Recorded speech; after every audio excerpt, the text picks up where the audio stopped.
Well, I think we are ready. People can join us. We've just about hit the magic number. Let me set this. All right. Hello, everyone. I am Wendy Howard. I'm the Executive Director of One Montgomery Green, and I want to welcome you to this exciting, interesting presentation, the culmination of this fall cohort of our Clean Headwaters program. In search of plastic or plastics in our local environment. Tonight, you're going to be seeing a presentation by some of the students who have, this is their action project. And I'll talk to you a little bit about the program in a second, but let me give you some logistics. First off, this is a webinar, so you will only be able to see the panelists. Please use the chat box as a way to ask questions. There will be time afterwards to ask your questions. The reason we suggest to use the chat versus the Q&A is that the chat can be saved and the Q&A cannot. So if in fact we run out of time because we've got so many questions, the best way to make sure that that's handled is to provide your email with your question. And if we don't get a chance to answer it, we'll do our due diligence to make sure we get that through you. Other logistics, remind you guys that this is all being recorded and will be available to everybody who has registered. It'll be a YouTube link as well, so please feel free to share. For those of you who know people who didn't get a chance to register, wanted to come, we are happy for you to share this. We'll put it on our website. The students will have access to it. And like I said, it'll be on our YouTube channel. Okay, Amalia, you want to go to the next slide? So as I said, I'm Wendy Howard, and we're here to see the student presentation in our Clean Headwaters program, Plastics in Our Local Environment. I want to do a shout out to, oh, I see Jesse's here, great. I want to do a shout out to the team that's really made this possible. That's Laura Barnett, our Clean Headwaters program manager. Celeste Copey, who's been a fun and exciting intern to work with, who's been working with the kids. And once again, I said, I'm Wendy Howard, Executive Director. Next slide.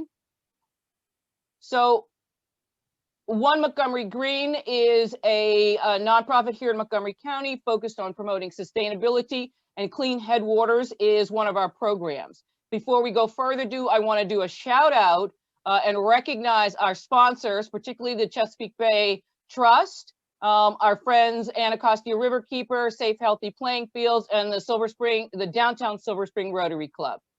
Next slide. As well as our partners who've really been instrumental in helping us design, promote, provide the expertise that you're going to see what these young people have gleaned and what they're done. Particular shout out to, I saw Jesse was here, Dr. Jesse Myler, American University, one of our board members, Kathleen Michaels, who was instrumental in even thinking this project up. This was her thought.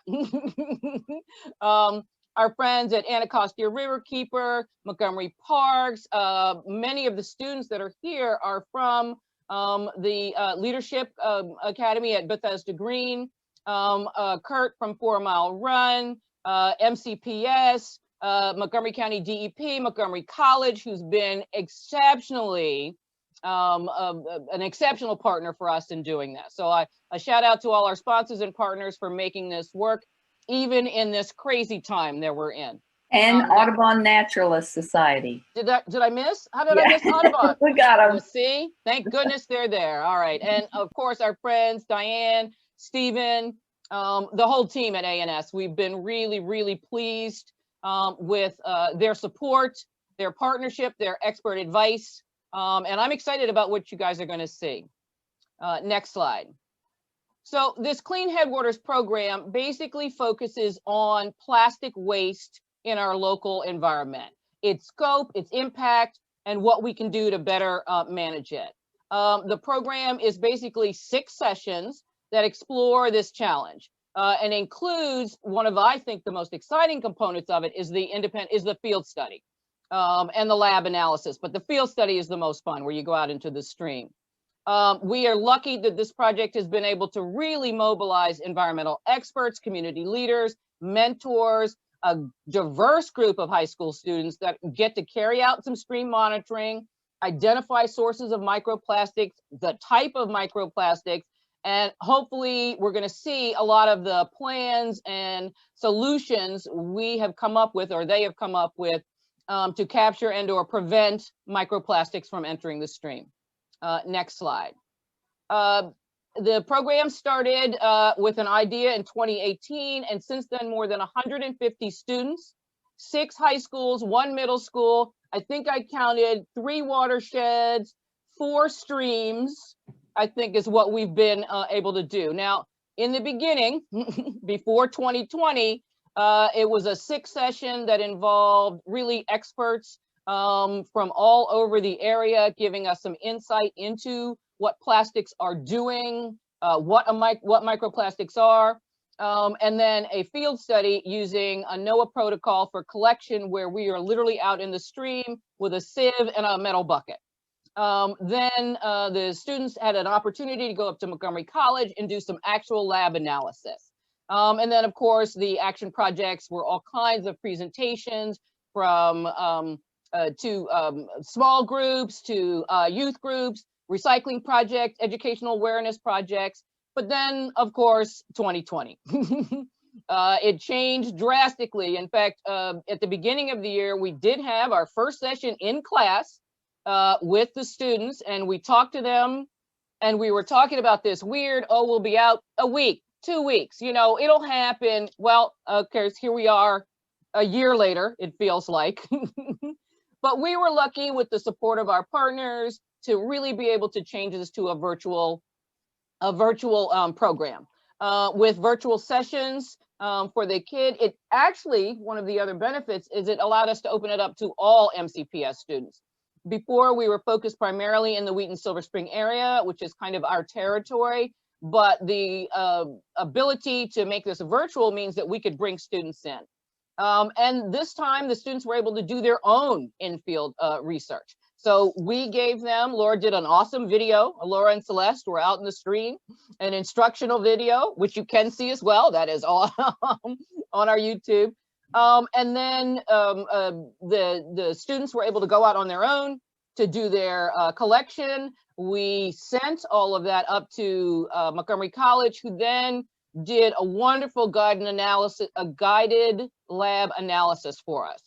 2021, going forward, we were just talking about a school. It's probably going to be at least a hybrid for the spring, but we do envision more partners, more opportunities for other students to join us, as I said, because we are opening this up to everywhere, to all schools. So I'm excited to do this. I want to pull up my information. Here we go. All right, so next slide. So here we are, plastics in our local environment. I am lucky enough to introduce our first student presentation.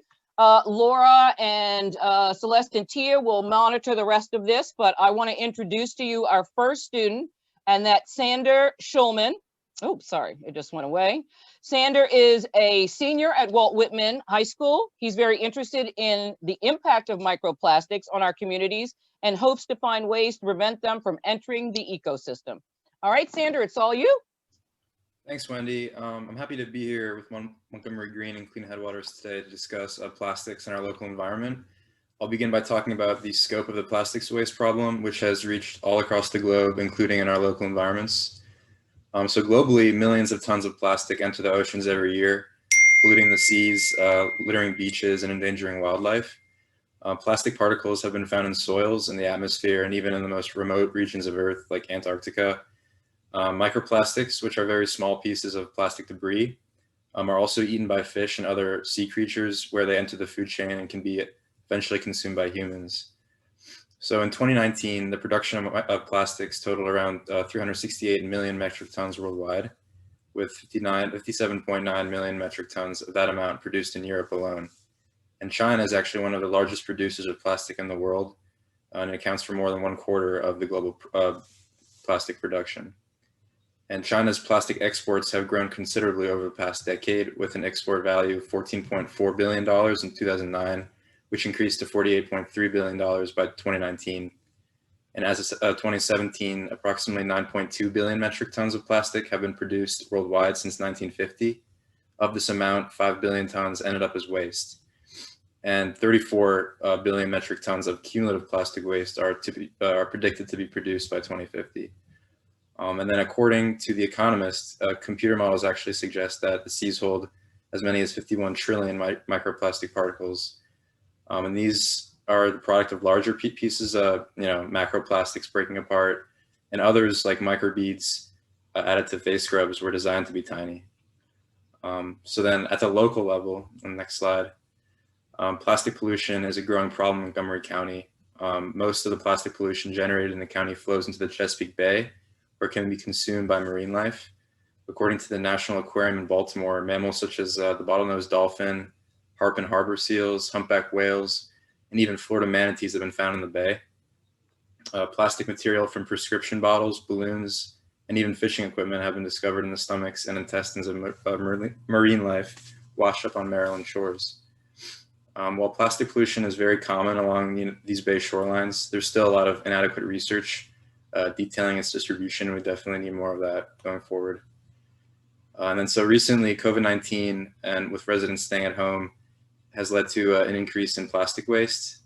So between March and August, the materials sent to the county recycling plant, including glass, plastic, aluminum, and tin, increased about 17% from last year, according to the MoCo Department of Environmental Protection. And the plastic to go containers at restaurants have also increased due to an increase of takeout orders, which raises the need for sustainable replacements to plastics like bioplastics or mycelium, which will be talked about further in the presentation.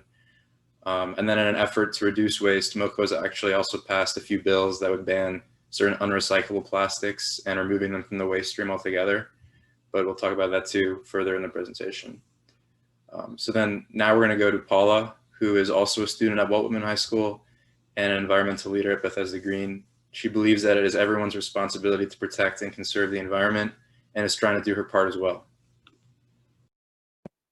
Hello, thanks, Xander. I am happy to be here today. I will be talking about some of the many negative effects plastics have in our environment, and I will go over the 7 types of plastic. So according to a May 2019 report called Plastic and Climate, the Hidden Cost of a Plastic Planet, the problem starts with extraction and transportation of plastics. Oil, gas, and coal are the fossil fuel building blocks of plastics. Extraction and transportation of these fossil fuels is a carbon-intensive activity, and authors of the CIEL report estimated that 12.5 to 13.5 million metric tons of carbon dioxide equivalent are emitted per year in the United States. So the second problem comes with refining and manufacturing plastics, because that is also a very greenhouse intensive process. So in 2015, emissions from manufacturing ethylene, which is a building block for polyethylene plastics, were about 200 million metric tons of carbon dioxide equivalent. The next issue is the plastic waste management within our communities. A lot of plastics are used as packaging or bags at the grocery store, which is meant for a single use. So there's a quick turnaround to disposal. This packaging can be processed in 3 different ways usually, which are incineration, landfill, or recycling. Waste incineration has the largest climate impact of the 3 options. According to the CIEL report, US emissions from plastic incineration in 2015 were 5.9 million metric tons of carbon dioxide equivalent.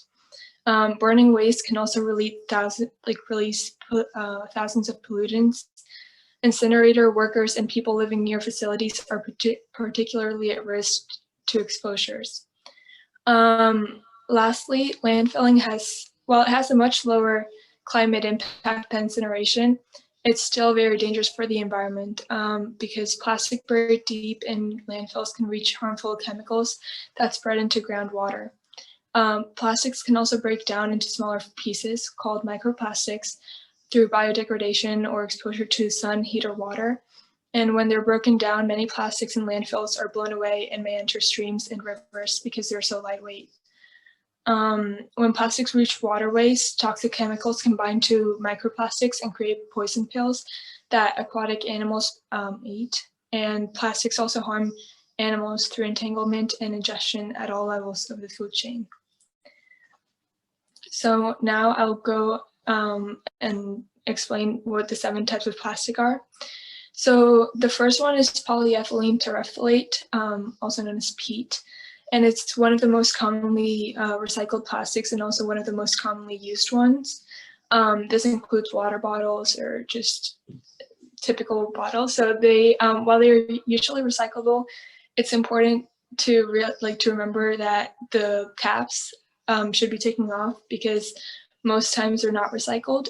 In Montgomery County, every type of plastic except styrofoam can be recycled, and usually plastic bags can't be recycled either because they get caught in recycling machines, but the rest are recyclable in Montgomery County. But if you're traveling anywhere, make sure that you remember that the caps might not be able to be recycled.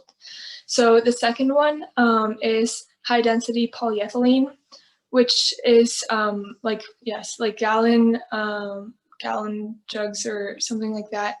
And it's also very commonly recycled across everywhere in the world. And then the third plastic is polyvinyl chloride. And while it's recycled in Montgomery County, it is rarely recycled. So when traveling, you should check before disposing of it. This includes, oh yeah, that's fine. Next, it's okay. Next is low density polyethylene, which includes plastic bags and plastic film. And this one is, like, I remember the day when we had the meeting with Adam Potimanevich, the recycling coordinator at Montgomery County, and he taught us that while plastic itself is recyclable, plastic bags and other objects made out of low density polyethylene can't be recycled because they get caught in recycling machines. So yeah, always make sure to not recycle those. The fifth one is polypropylene, which can be recycled in Montgomery County, but it's not generally recycled. And this is the caps usually to water bottles. 6 is polystyrene, more commonly known as styrofoam. And this one is not generally recycled, and it is the only plastic not recycled in Montgomery County. And lastly is other, which you should not place in recycling unless it is specifically instructed to do so. And this includes CDs or glasses or something, or other materials like that. So now I'll pass it on to Mira, who will talk to you about the pros and cons of recycling. Mira is a senior at Walt Whitman High School, and she's passionate about fighting climate change and reducing the damage we do to our environment because she believes that protecting the earth means building a better future.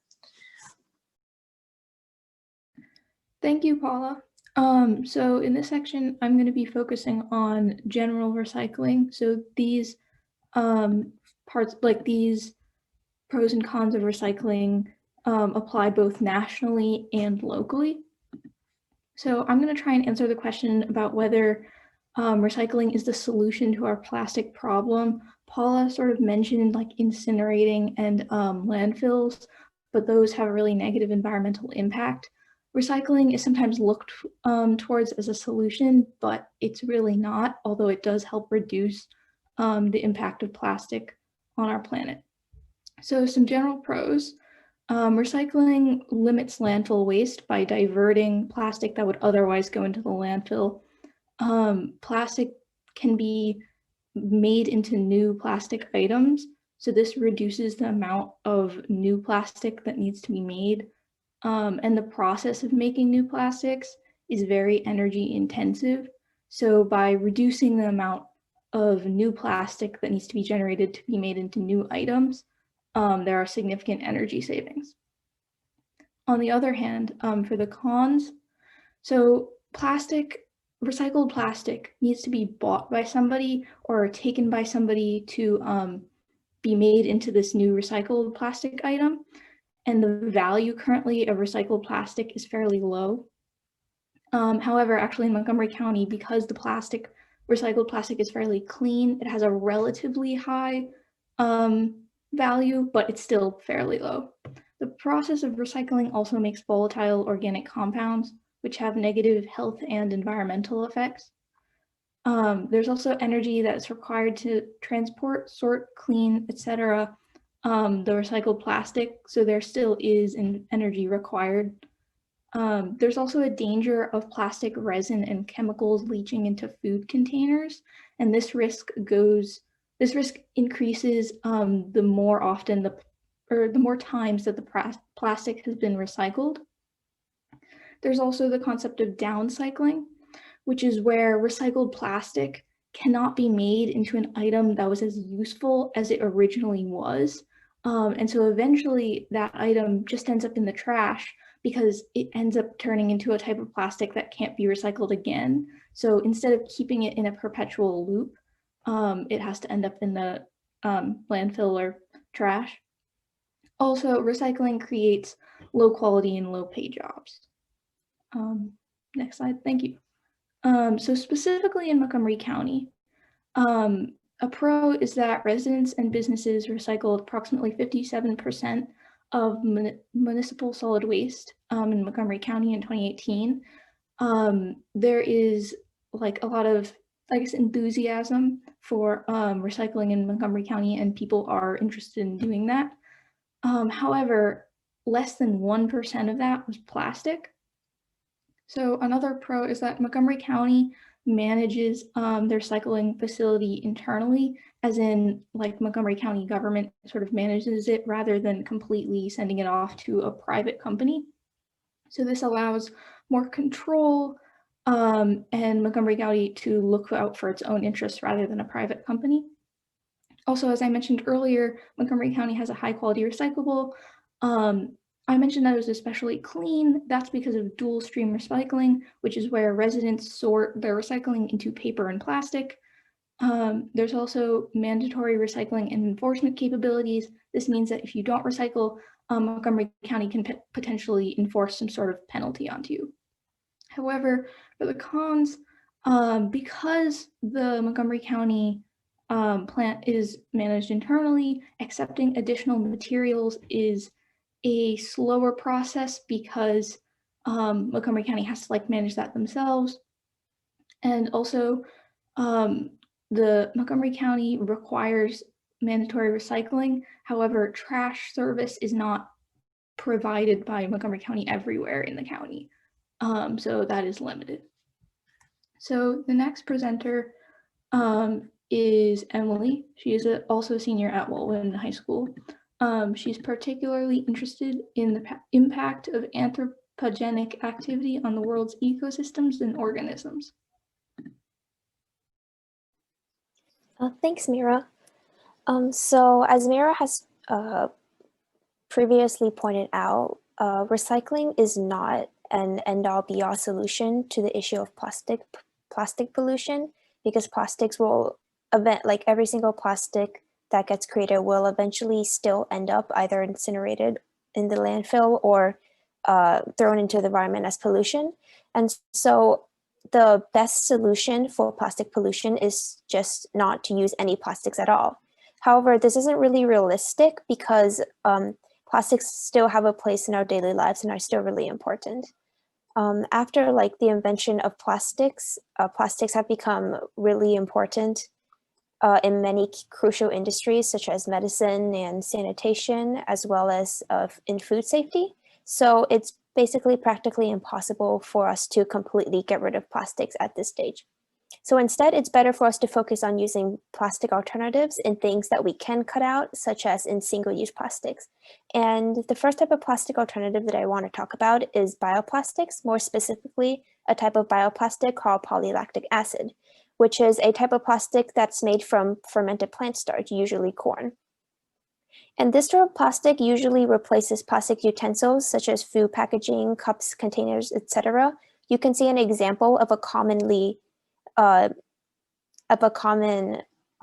like product that's made from this type of plastic in the picture to the right, which is a compostable plastic cup made from corn that's from green paper products. These type of products are actually really common nowadays. You can buy them in like Walmart and stuff. And some of the pros of this type of plastic is that it is compostable, though with certain limitations, which I would then talk about in the cons. And this, because these sorts of plastics are usually grown from plants, it's technically carbon neutral because there's none of the carbon emissions that comes from mining up petroleum and oil and shipping the oil to somewhere to be made into plastics. In addition, this type of bioplastic does not emit toxic fumes when it is incinerated. And some of the cons of this type of bioplastic is that it cannot be recycled the way that traditional plastics can be, and they must be sent to a separate facility to be processed. And while these sorts of plastics are technically compostable and biodegradable, they are only able to be composted in a special facility and under specific circumstances. They can't just be thrown into the environment and biodegrade. In addition, these type of plastics also have a very low melting point, which limits their applicability. And they're not really used as widely as other types of petroleum-based plastics, such as PET. Also, these type of plastics, because they're made from corn, they're usually made from a type of genetically modified corn. And GMOs are still widely debated now, and any ramifications that comes from genetically modified organisms are still unknown. So that's a risk that should be watched out for. And the next type of bioplastic I want to talk about is PhbV, which is a type of plastic which is derived from bacteria. And similar to polylactic acid that I talked about before, they also hope to replace petroleum-based plastics. Some of the pros of this type of plastic is that it is biodegradable, biocompatible, as well as non-toxic. However, this type of plastic also still has a limited applicability due to certain qualities that makes it undesirable for widespread industry use, such as brittleness, poor water absorption and diffusion, poor processability, as well as others. However, current research is being done in an attempt to combine PhbV with other materials, such as natural rubber, in order to improve on the qualities that the plastics currently have, such as strengthening it and making it more durable. And an example of this is currently being done by Ohio State University, which is where the image source to the right comes from. Yeah.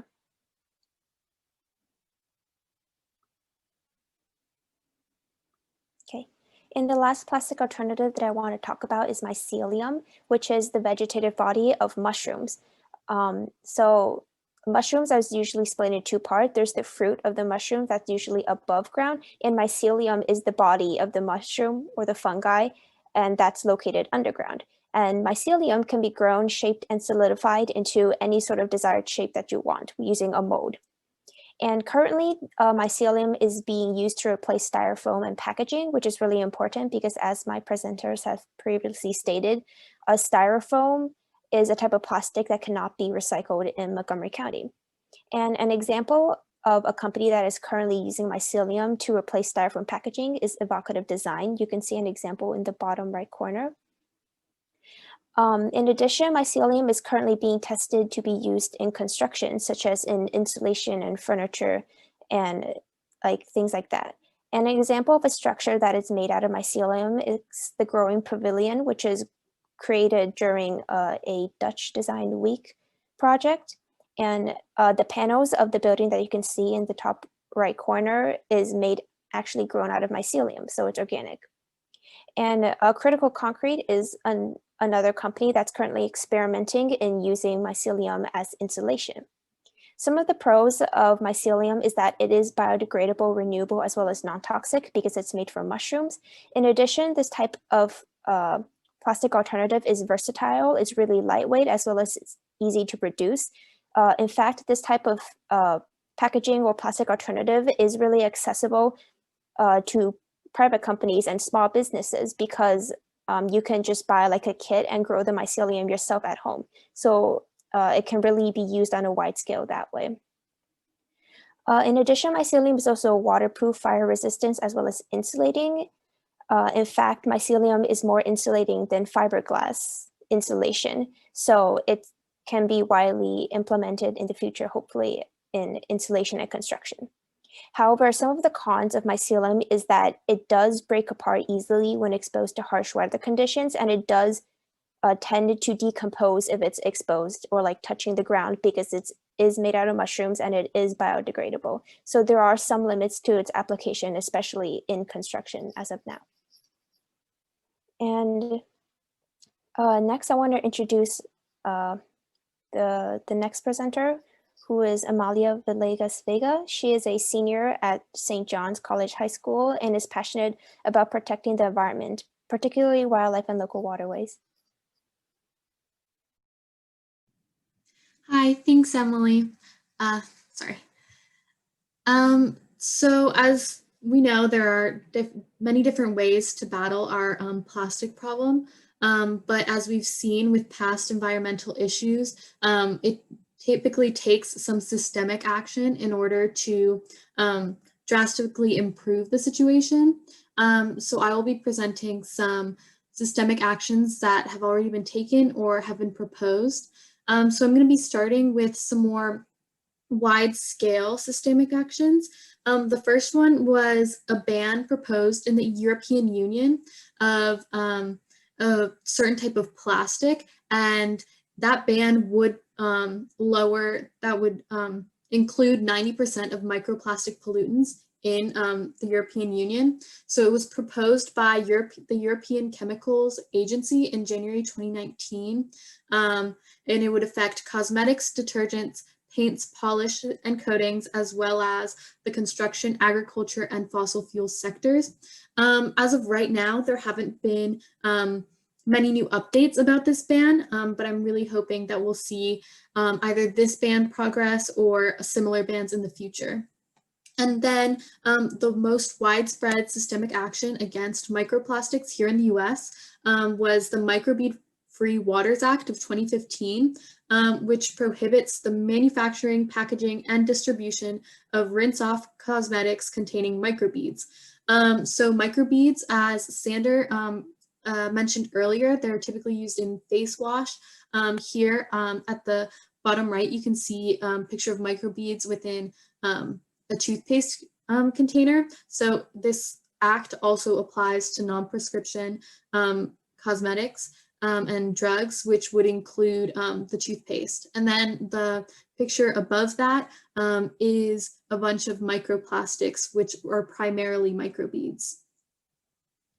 And then some systemic actions that have been taken abroad. The first one is the plastic bag ban in Morocco. So in October 2015, Morocco passed a bill banning the usage of plastic bags. So then there they saw a 50% drop in use of raw materials to manufacture the plastic bags.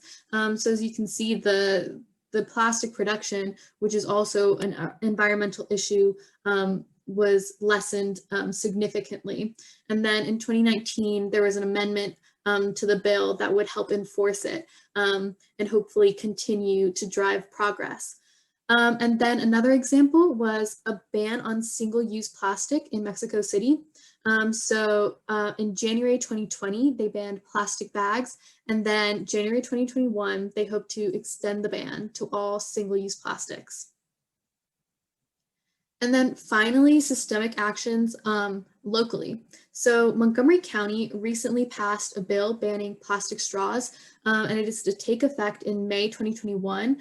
This will give restaurants enough time to replace their plastic straws with more sustainable alternative.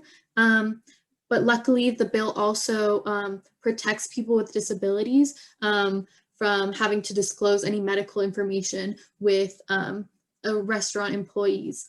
So that's definitely good as well. And then Montgomery County has implemented a 5-cent fee for plastic bags at supermarkets. Similar fees have been imposed in Baltimore and Howard County.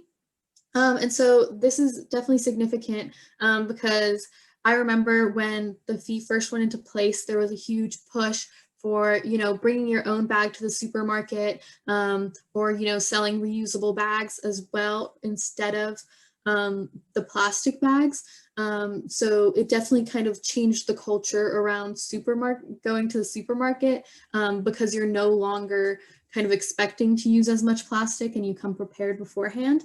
And this is also significant because when we went on the field study, most of the macroplastics I found around the stream were in fact plastic bags and grocery bags that were, tangled up in twigs.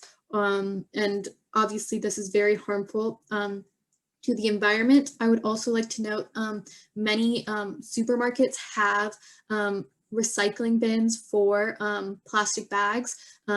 So I actually, just this week, I went and dropped off a few plastic bags we had here at home to recycle at our local Safeway. So they can actually be recycled in Montgomery County, but not by Montgomery County. So if you are just heading to the supermarket, you can grab your plastic bags and recycle them there.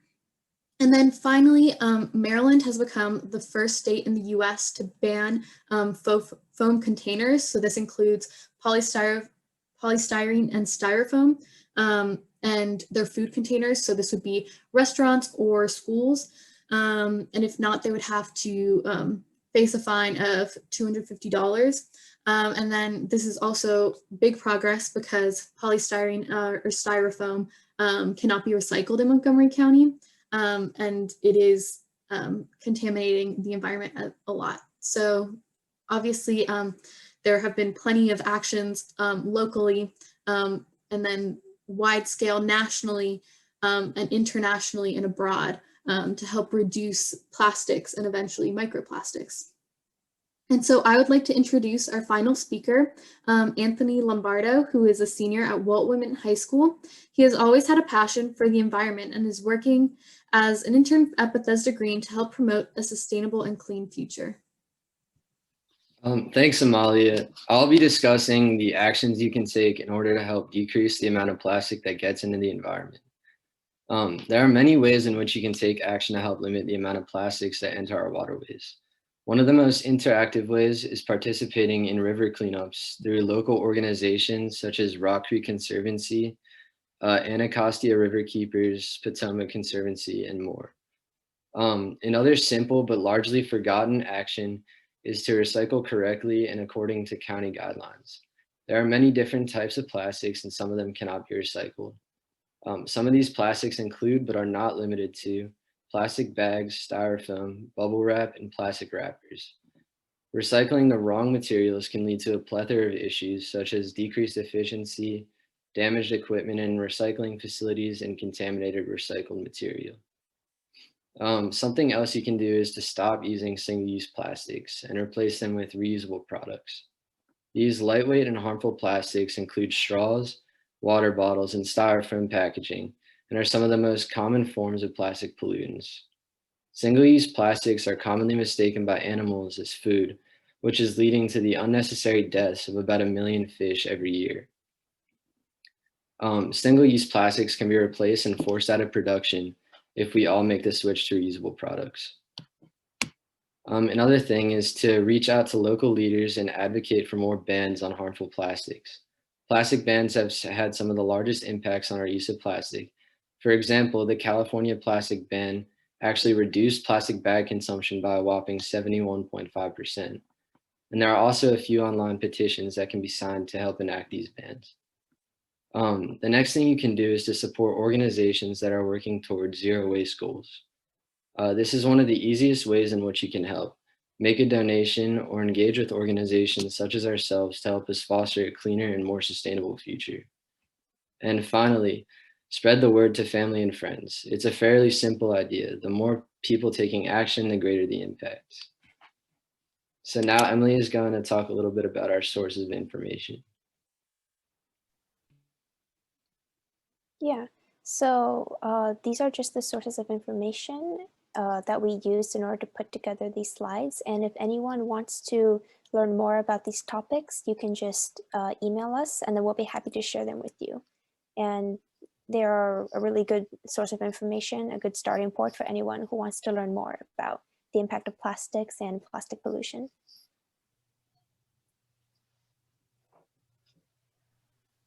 Fantastic. Thank you all so much for your presentations this evening.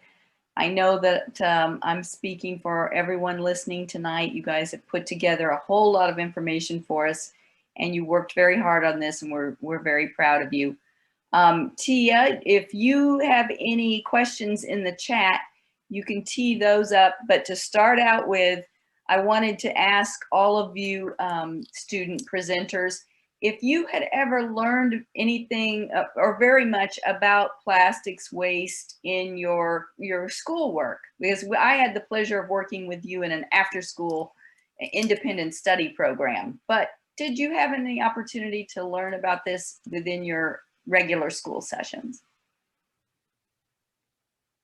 I can start speaking. So I have personally been nowhere in any school I've gone to has gone this in depth in plastics. Sometimes I know that they've told us that they're bad for the environment and we should try to reduce the use of plastics, but I had never really understood why or exactly how it impacted the environment and just everything, all of the little details and the 7 types of plastic and all those things that I've learned throughout the way. Fantastic. Yeah, I can add on to that. I think probably in kindergarten, I kind of learned about recycling, and we took a field trip to the Montgomery County recycling plant. And, we were just taught reduce, reuse, recycle. But my brother, he's now in 6th grade. He was actually learning about microplastics this school year, which I was really surprised. I was like, we're learning the same thing. That's great. That's great. Wonderful. All right, Tia, do you have some questions from the chat? I do. Wonderful presentation, everybody. Well done. The first question I have is, how widespread is the use of mycelium for plastic, and how does that cost compare to styrofoam? Okay, I can take that question. So mycelium, I can't say that it's more widely used than styrofoam, but there are many companies that are making an effort in order to pick up the use of mycelium as a biodegradable alternative to styrofoam. A lot of beauty brand companies, they use mycelium for their little bottle packagings. And there are many companies out there that do specialize in producing this sort of mycelium packaging. And I do hope, or at least I foresee mycelium becoming a effective and competitive alternative to styrofoam. And about the cost effectiveness of mycelium, mycelium is generally pretty cost competitive compared to styrofoam. It's pretty easy to grow. You only need 2 ingredients, hemp herds and mycelium, and time to grow these sorts of packaging in whatever shape that you want. So I don't see it as too much more expensive than styrofoam packaging. I would say that the only limitations behind this sort of packaging is that it does take time to grow. If you're a small business and you want to grow your own packaging, it takes around a week for it to be completely grown, and you have to treat it and process it, and put it into its shape and stuff like that. However, as I said before, there are companies that do specialize in producing this sorts of packaging. So you can always buy pre-made mycelium packaging from these companies. And so, yeah, I think that they are a viable alternative to styrofoam. Fantastic. The next question was, I wonder if there were one national action that could be taken, say by Congress, to reduce plastic waste, what would it be? I can take that one. I think, so I actually heard that recently they're introducing a bill to reduce single-use plastic nationwide. And it's pretty much going to phase out the use of plastic carry-out bags, plastic utensils, and foodware made from polyester. So yeah, that should be a good first step to help limiting the plastic problem. Great. The next is, I would love to hear from some of the students on how they will take what they've learned and use it either in science or other disciplines. So I want to study engineering, for example, and I am planning, I want to develop things and kind of create solutions for current problems that we have. And I think that knowing like all of the background that I am learning from the environment and solutions to plastic, I think it's really interesting, and it's definitely something that I will try to apply into my work to try to help the environment. Yeah, I guess I can add on. I want to become a scientist in the future, hopefully an ecologist or something similar to that. And I do think that learning about plastics and the impact of plastics is really important in the study of our impact on organisms and ecosystems in the future. So I think this was definitely really helpful in making the first step to learning more about this issue and what we can do. Okay. And this is the next question, which may have been answered slightly, but it's asked in a different way. What about legislation in the works in Congress? Is there anything we should know about as consumers?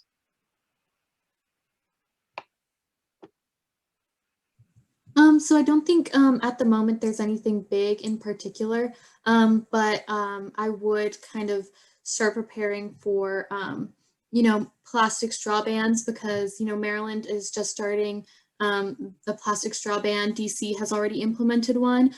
So maybe just, grab yourself a metal straw, reusable straw, because it'll probably be just harder to find plastic straws in restaurants. That's very, very true. The next question is, how and where do plastic bags get recycled? I think that usually plastic bag recycling involves chipping the bags into pellets, and then the pellets can be reprocessed into new bags. I'm not it's just at facilities that do that kind of recycling, but it's separate from the recycling facilities that usually recycle the rest of the plastic. So make sure to not put it in the same recycling bin. Right. Those plastic bags here in Montgomery County need to go back to your grocery store, and then they can make sure that it gets back to the facilities that can actually handle them. Okay. So the next question is, how do we pressure Safeway and Giant to stop carrying plastic bags for sale? Thoughts? Go ahead. So I guess kind of pressuring for legislation. So, contacting elected officials, letting them know that you would like a plastic bag ban, and then hopefully there will be one implemented. And so not only do Safeway and Giant, they don't want to anymore, but they legally cannot carry plastic bags. Okay. One of the panelists mentioned finding mostly plastic bags. Did other panelists have the same experience? I hoped that the bag ban would mean there were not so many out there.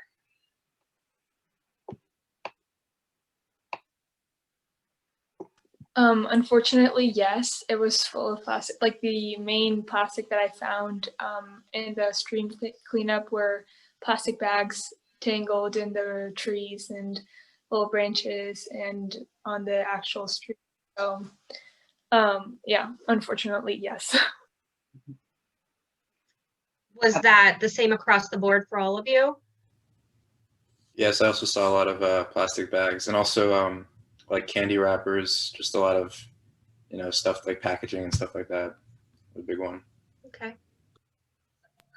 Okay, the next one is sort of a comment and a question combined. So, are you all aware of the magnitude of microplastic pollution from synthetic turf plastic carpeting at schools and rec sports fields? Do you know how many pounds of plastic micro debris sheds from each field per year?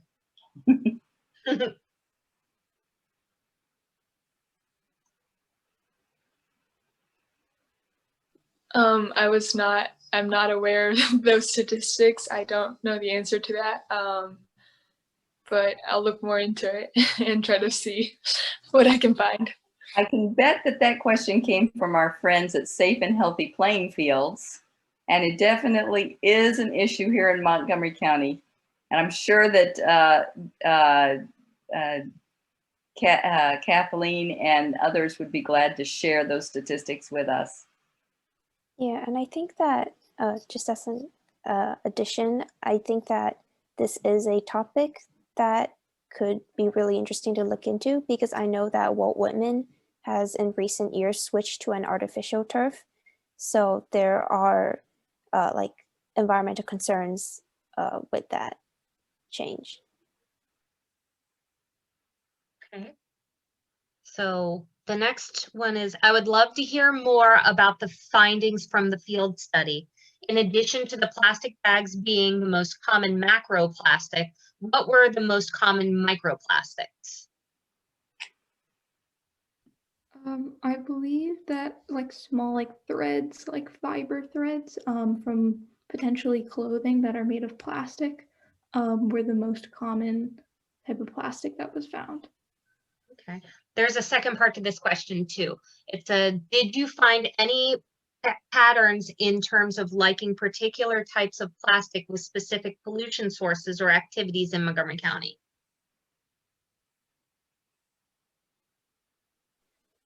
Well, for me personally, I went to a stream site that was close to a park. And so consequently, the majority of the type of plastic pollution that I found, like the macroplastic pollution, were things like water bottles or chip bags and snack bags, things like that. So I think that like different sources of plastic pollution can definitely be linked to what sorts of areas are nearby in the watershed near streams and stuff. Okay. The final question I see here is, now that we are seeing more silicone products in the market, do you think that would be better than plastics, or do you think more research is still needed? So I think that more research is still needed, just due to the fact that that silicone requires the use of natural gas and oil to be manufactured. So that's not necessarily a good thing. I think it's probably a more sustainable solution to switch to just reusable things. Sorry, there's one more question. I was wrong. Do you have thoughts about zero-use plastic, such as utensils, that are given with takeout but get thrown away without ever being used? Yeah, I can comment on that. So I think they should be kind of grouped in with straws, because, you know, a lot of times, I guess before this push for less plastic straws, you know, you'd always get a straw with your drink. So instead of, you know, just automatically being given these zero-use plastics, more of kind of like either the customer asks us for one, or, you know, the restaurant asks you, would you like these plastics? Yeah, and I think that because these sorts of zero-use plastics are usually associated with things like takeout, I think, and like a lot of takeout right now is being ordered online and like with like apps and stuff, I think that it would be interesting to have the status quo be not to give these out, and that on the little app when you're ordering takeout food, there can be like a comment section that, do you want like a plastic fork to go with your meal or something like that. I think there's definitely room where we can make policies or regulations to reduce this.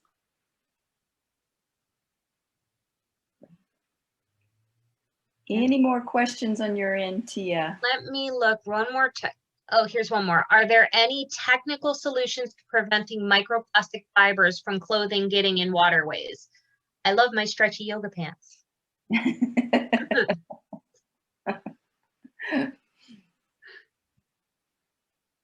I don't know if any of the students came up with different solutions, but there are some commercial products that are available out there to help reduce the fibers from leaving your washing machine and when we're washing clothes.